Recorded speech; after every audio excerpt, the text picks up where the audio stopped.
인생의 우선순위 시리즈 6번째 시간입니다. 이렇게 시리즈로 말씀을 전하다 보면 우리 앞서 하시는 목사님들이 중요한 부분들을 다 이야기하고 나셔서 뒤에 가면은 할 얘기가 없어지는 그런 느낌이 들 때도 있습니다.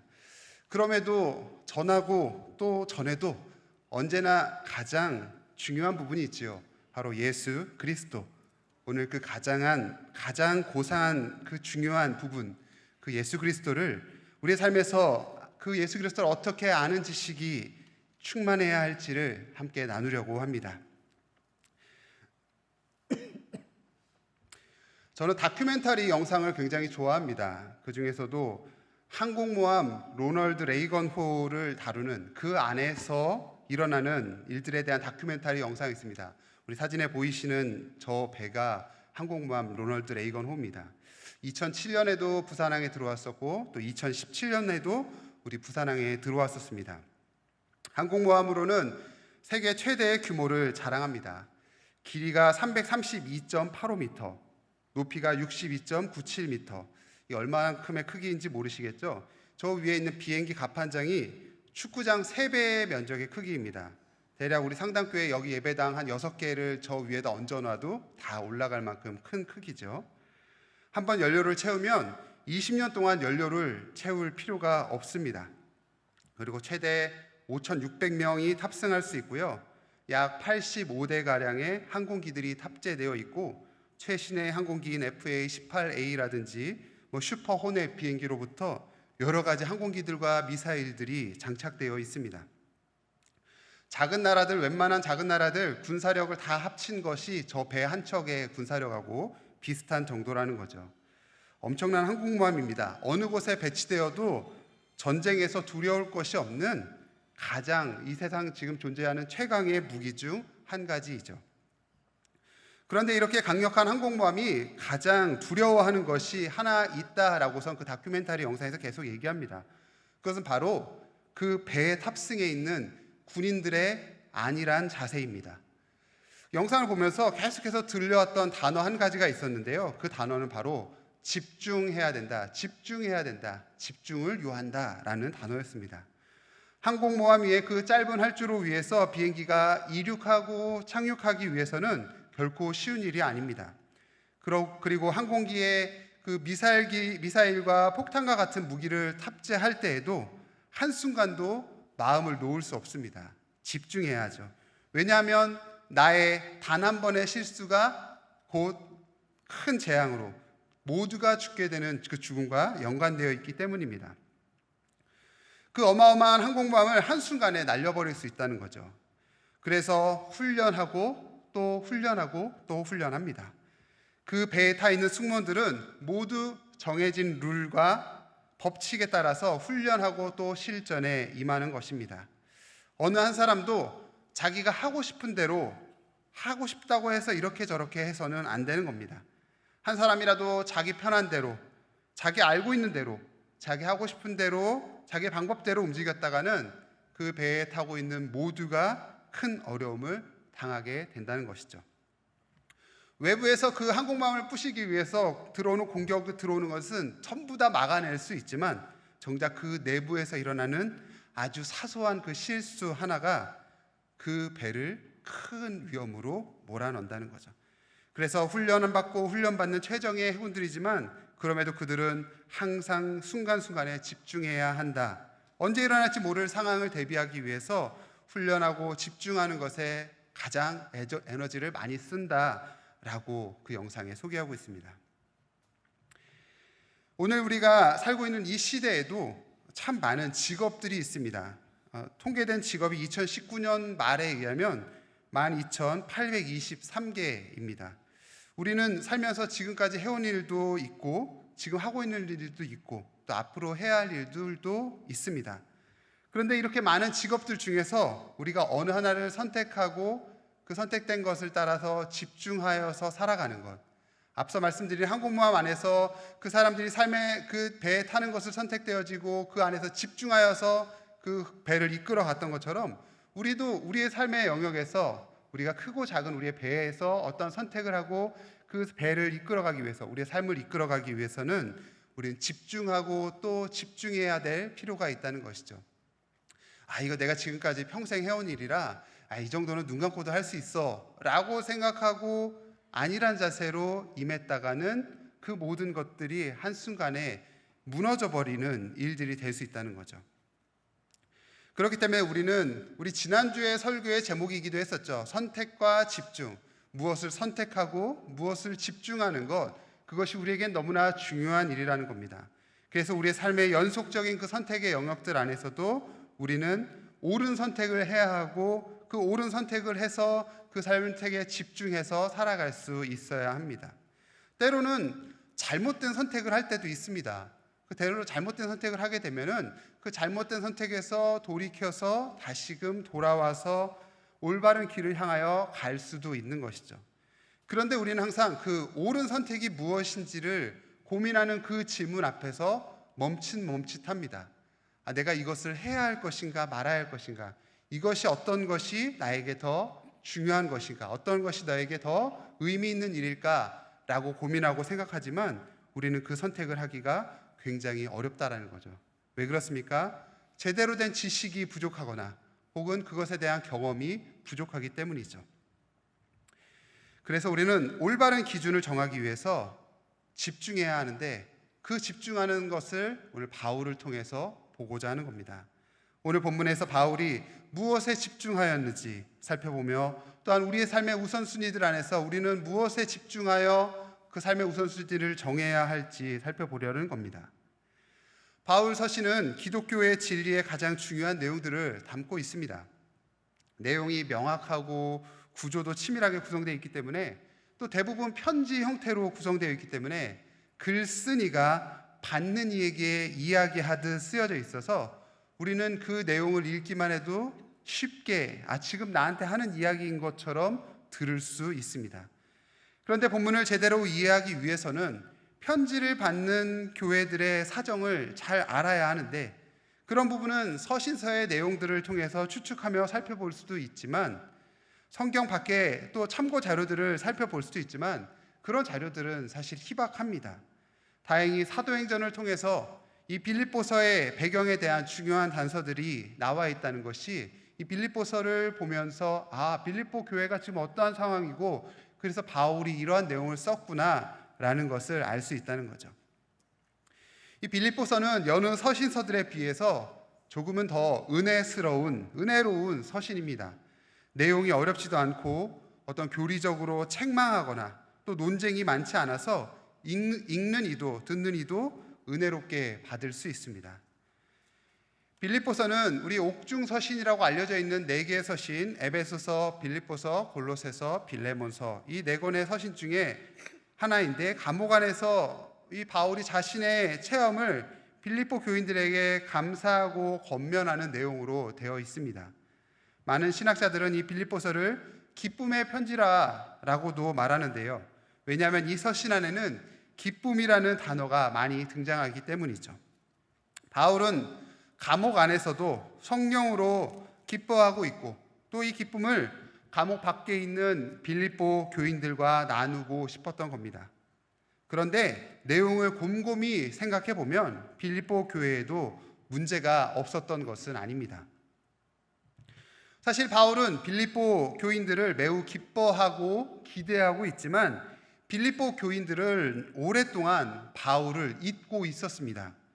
헌금을 가지고 바울을 찾아왔던 그 빌립보 교회의 사역자인 에바브로디도에 대해서 자신이 변명의 말을 해야 할 정도로 서로 불신하는 모습도 있었던 겁니다.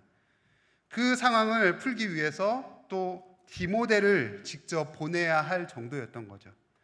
교회 안에는 서로 다투는 부녀자들이 있었고요. 또 그들에게 그리스도의 낮아지심을 강조해야 할 만큼 스스로 높아지기를 갖고 분쟁하는 자들이 있었습니다.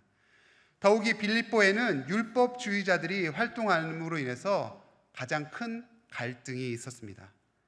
이처럼 빌립보 교회가 기쁨의 서신이고 좋은 교회고 책망받지 않았던 것처럼 여겨지지만 사실 빌립보 교회의 모습은 그렇게 건강한 교회 모습만은 아니었다는 거죠. 열심 많고 순수하고 굉장히 헌신적이었지만 그만큼 상처도 아픔도 분열도 많았던 교회의 모습이었습니다. 그래서 바울은 빌립보서를 통해서 이러한 문제들을 조심스럽게 치료하고 있는 모습이 나타납니다. 병들어 있는 교회를 치료하는 데 가장 확실한 치료제가 무엇이었겠습니까? 그것이 바로 주님의 말씀이죠. 주님의 말씀으로 돌아가 말씀을 마음에 새기며 말씀이 우리로 살게 하려는 그 내용이 담겨 있다는 겁니다. 오늘 우리가 읽었던 본문 앞절인 빌립보서 3장 2절에서 3절의 말씀을 함께 읽어보겠습니다. 개들을 삼가고 행악하는 자들을 삼가고 몸을 상해하는 일을 삼가라. 하나님의 성령으로 봉사하며 그리스도 예수로 자랑하고 육체를 신뢰하지 아니하는 우리가 곧 할례파라. 아멘.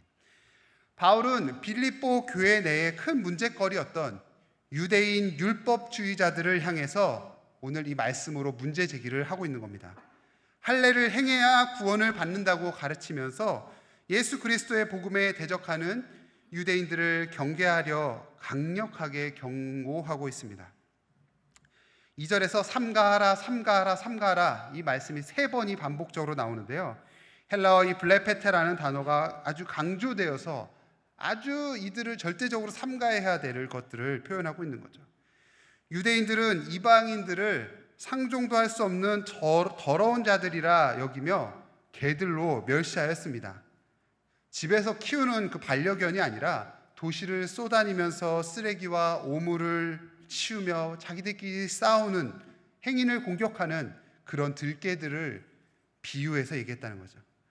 바울은 이 이방인들을 향해서 개들이라고 말하고 있는 이 유대인 율법자들이야말로 바로 그들이 그릇된 교훈으로 거룩한 공동체를 더럽히고 있는 자들이다. 바로 너희들이 저 사람들 보고 개들이라고 말할 게 아니라 바로 너희들 자신이 개들과 같은 모습이다 라고서 강력하게 비판하고 있다는 거죠.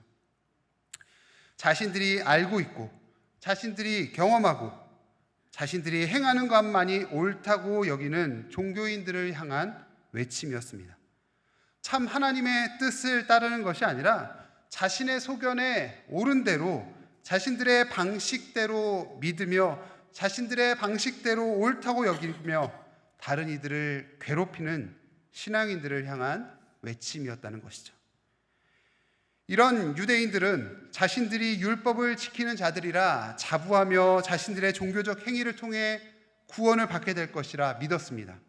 이것이 빌립보 교회 안에서도 아주 중요한 분쟁의 요소였다는 거죠.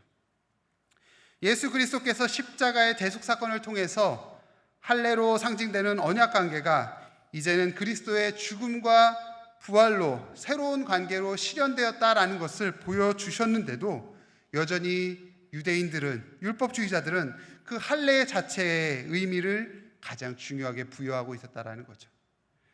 이것은 갈라디아서 1장 8절에서와 같이 그러나 우리나 혹은 하늘로부터 온 천사라도 우리가 너희에게 전한 복음 외에 다른 복음을 전하면 저주를 받을지어다. 다른 복음을 전하는 자에게 저주를 선언하는 바울의 모습을 통해서도 얼마나 이것이 중요한 것인지 보게 됩니다. 바울은 범죄하는 자들에게는 온유한 심령으로 온화하게 그들을 바로잡고 권면하라 라고서 말씀하고 있으면서도 반대로 더 강력하게 믿음으로 구원받는다는 이 복음의 핵심 진리를 무너뜨리려는 자들을 향해서는 가차없이 다른 복음을 전하는 자들은 저주를 받을 것이다 라고 비판하는 모습을 보이고 있다는 겁니다. 또 이 유대인 율법주의자들은 어땠습니까? 자신들의 가짜 학력을 자랑하고 복음을 변질시키고 그리스도를 욕되게 하는 모습을 보였다는 것이죠. 그래서 바울은 그들을 향해 오늘 4절, 5절, 6절 말씀을 전합니다. 함께 읽어보겠습니다. 그러나 나도 육체를 신뢰할 만하며 만일 누구든지 다른 이가 육체를 신뢰할 것이 있는 줄로 생각하면 나는 더욱 그러하리니 나는 8일 만에 할례를 받고 이스라엘 족속이요 베냐민 지파요 히브리인 중에 히브리인이요 율법으로는 바리새인이요 열심으로는 교회를 박해하고 율법의 의로는 흠이 없는 자라. 아멘. 이렇게 바울이 자신의 스펙을 나열하고 있습니다. 바울은 우리가 알다시피 대단히 유능했고 고학력자였고 뛰어난 집안이며 히브리인이면서 동시에 로마 시민권자를 가졌던 사람이었습니다. 이 시대에 유대인으로서 가질 수 있는 가장 최고의 조건들을 모두 갖추고 있었던 자라는 거죠. 유대인 율법자들이 스스로를 굉장한 인물로 자처하고 있었기 때문에 바울도 자신도 당신들보다 내가 조금 더 못하지 않나 라는 것을 밝히기 위해서 오늘 말씀을 나열하고 있다는 거예요.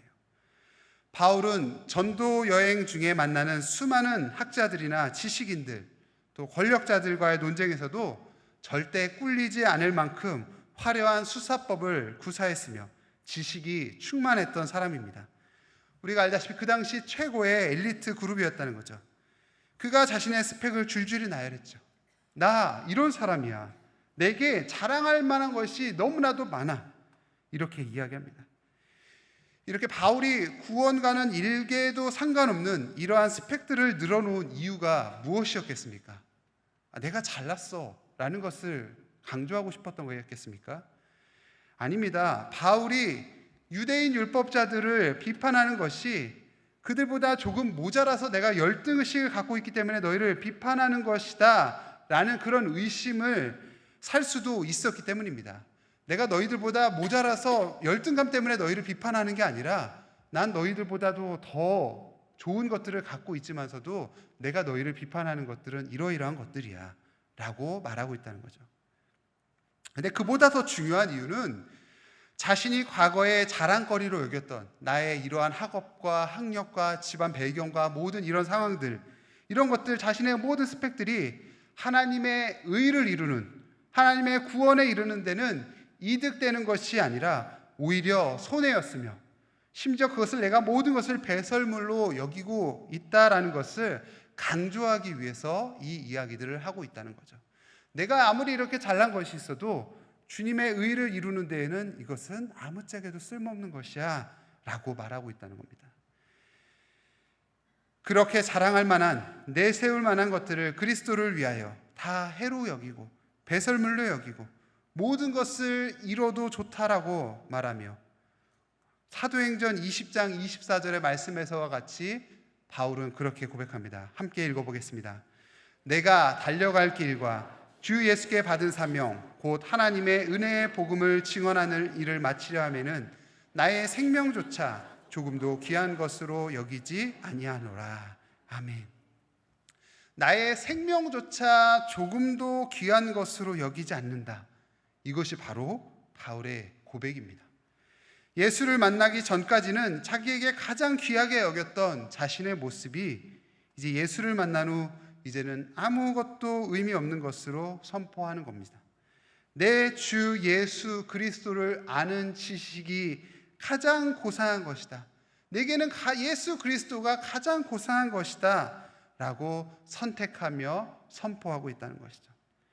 예수 그리스도로 인해 또 예수 그리스도께서 주신 사명을 감당하기 위해 복음을 증언하며 의를 전하는 것에 자신의 삶에서 가장 고상한 선택을 했고 또 가장 그것에 집중하고 있는 바울의 모습을 보여주고 있다는 것이죠.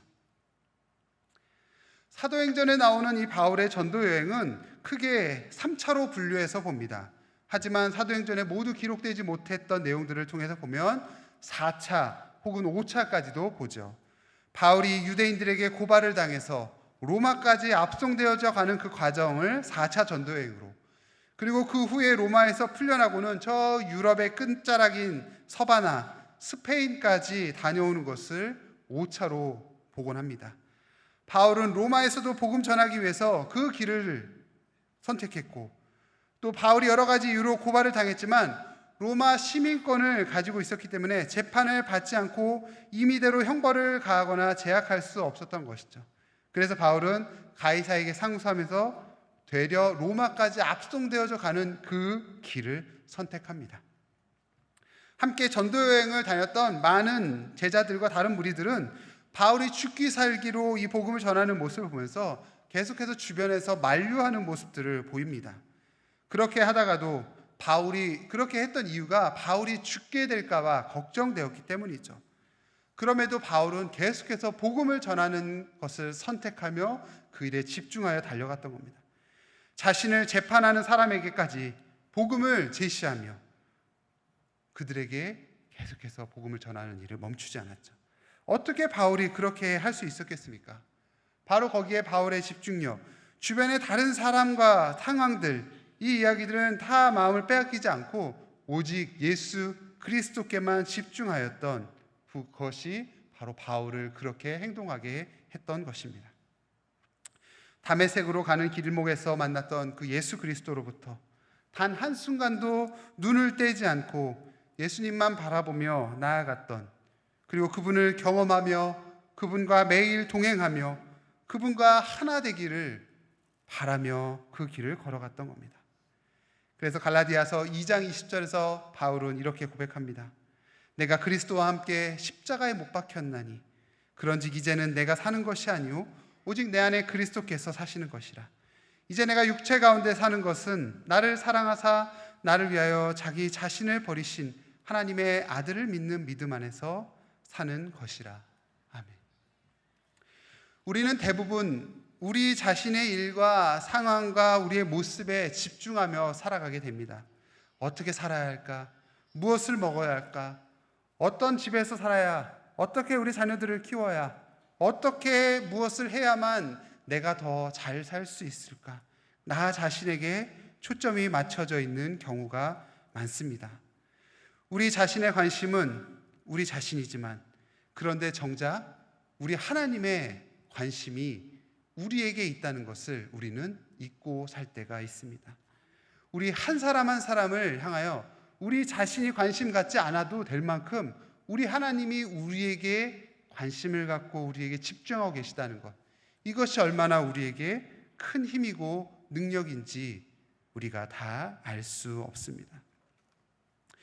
우리 스스로에게만 집중해서 그렇게 주저앉아 있는 경우들이 얼마나 많습니까? 우리 앞에 놓여있는 험난한 산을 넘어가지 못해서 그것들 앞에서 낭망하고 주저앉아 있을 때가 얼마나 많습니까? 마태복음 17장 20절에 이런 말씀이 있습니다. 이르시되 너희 믿음이 작은 까닭이라 진실로 너희에게 이르노니 만일 너희에게 믿음이 겨자씨 하나만큼만 있어도 이 산을 명하여 저쪽으로 옮겨지라 하면 옮겨질 것이요 또 너희가 못할 것이 없으리라. 우리에게 겨자씨만한 믿음이 있다면 정말로 산을 옮길 수 있습니다. 눈앞에 있는 상황과 맞닥뜨려진 그 상황을 넘어갈 수 있게 된다는 거죠. 저에게 여러분들이 제 앞에 이렇게 앉아 있는데요, 제가 여러분들을 제 등 뒤로, 이쪽 등 뒤로 한 번에 옮겨버리는, 제 등 뒤로 옮기는 일을 할 수 있습니다. 어떻게 할 수 있습니까? 제가 돌아서면 되죠. 네, 제가 우스갯소리로 드리는 말씀인 것 같지만 하나님은 물론 이 산더러 저쪽으로 옮겨져라 했을 때 옮기실 수 있는 하나님이십니다. 그런데 우리에게 그러한 겨자씨만한 믿음이 없어서 우리가 만약 주저앉아 있다면 우리가 할 수 있는 것, 우리의 모습을 주님 앞에서 바꾸는 일인 거죠. 우리의 방향을 바꾸어서, 우리의 시선을 바꾸어서 문제와 상황을 보기보다 그 위에 계시는 주님을 바라보고 주님이 어떻게 마음을 갖고 계신가, 주님이 나에게 무엇라 말씀하시는가, 거기에 우리의 초점을 둘 수 있어야 한다는 겁니다. 우리는 오직 예수 그리스도께 집중해야 합니다. 우리 삶의 모든 영역들을 예수 그리스도로 인해 풀어낼 줄 아는 것, 바로 그게 참된 그리스도인의 모습인 거죠. 이건 내 일이니까 내가 하고, 이건 회사 일이니까 회사 방식대로 하고, 이건 교회 일이니까 주님의 방법대로 하는 이런 것들이 아니라 모든 삶의 영역들 속에서 주님이라면 어떻게 하셨을까? 주님이 어떻게 생각하실까? 주님은 어떻게 바라보고 계실까? 묻고 질문하며 그 대답을 듣고 확인하며 행동하며 나아가는 것이 우리에게 필요하다는 것이죠. 이것이 바로 집중하는 것이며 이것이 바로 우리 그리스도인들의 참된 삶의 훈련입니다. 제가 설교를 시작하면서 그 항공모함 안에 있었던 군인들이 계속해서 반복적으로 그 훈련을 한다라고 말씀드렸지 않습니까? 다 너무나 익숙하게서 잘 아는 일이지만, 우리가 너무나 잘 알고 익숙한 우리의 신앙생활이지만서도 우리는 계속해서 그 훈련을 반복적으로 해야 하는 것입니다. 우리에게 맡겨진 어떤 분야에서도 단 한순간 어떤 상황이 찾아오다 할지라도 내가 주님의 마음으로 일들을 이렇게 감당해야지 라고 생각하면서 가는 것, 바로 그것이 우리에게 필요한 예수 그리스도를 아는 가장 고상한 지식, 그것으로 인해서 나타나는 열매라는 것이죠. 그래서 말씀을 날마다 가까이 하는 것이고, 그래서 우리가 큐티라는 것이고, 그래서 우리가 기도하며 예배하며 찬양하며 날마다 걸어가게 되는 것입니다. 우리의 모든 생각과 마음과 행동들을 주 예수 그리스도께 집중해야 하길 원합니다. 우리가 매번 부딪히는 그 선택의 상황 속에서도 주님이라면 어떻게 하실까? 무엇을 원하실까? 주님의 마음, 그것을 우리의 마음에 새기면서 살아갈 수 있어야 합니다. 오늘 본문 말씀 빌립보서 3장 8절 9절 말씀을 새번역 버전으로 다시 한번 함께 봉독하겠습니다. 이 세상 그 어떤 것도 내 주 예수 그리스도를 아는 것과 비교가 되지 않습니다. 모든 것이 쓰레기처럼 아무런 가치가 없다는 것을 이제 압니다. 이로써 나는 그리스도를 알게 되었습니다. 또한 그리스도 안에 하나가 되는 기쁨을 얻었습니다. 내가 율법을 지켜서 하나님께 구원을 얻은 것이 아닙니다. 하나님은 내 믿음을 보시고 나를 의롭다 하시며 자녀 삼아 주신 것입니다. 아멘. 이 바울의 고백이 오늘을 살아가는 우리의 삶에서도 우리의 고백으로 드려져서 주님을 기쁘시게 하며 주님으로 인하여 감사와 찬양이 넘치는 우리의 삶이 될 수 있기를 간절히 소원합니다. 기도하겠습니다. 사랑의 하나님, 우리의 삶에 주님의 말씀이 날마다 더욱더 풍성하게 살아나길 원합니다. 그래서 그 말씀이 우리의 삶을 인도하여 주시고 하나님을 더욱더 깊이 알아가는 지혜가 더하게 하여 주시고 더 깊고 친밀한 주님과의 관계 안에서 기도함으로 승리하며 살아가는 우리가 되도록 인도하여 주옵소서. 우리를 향하신 주님의 뜻이 이루어지기를 간절히 소망하며 예수님의 이름으로 기도합니다. 아멘.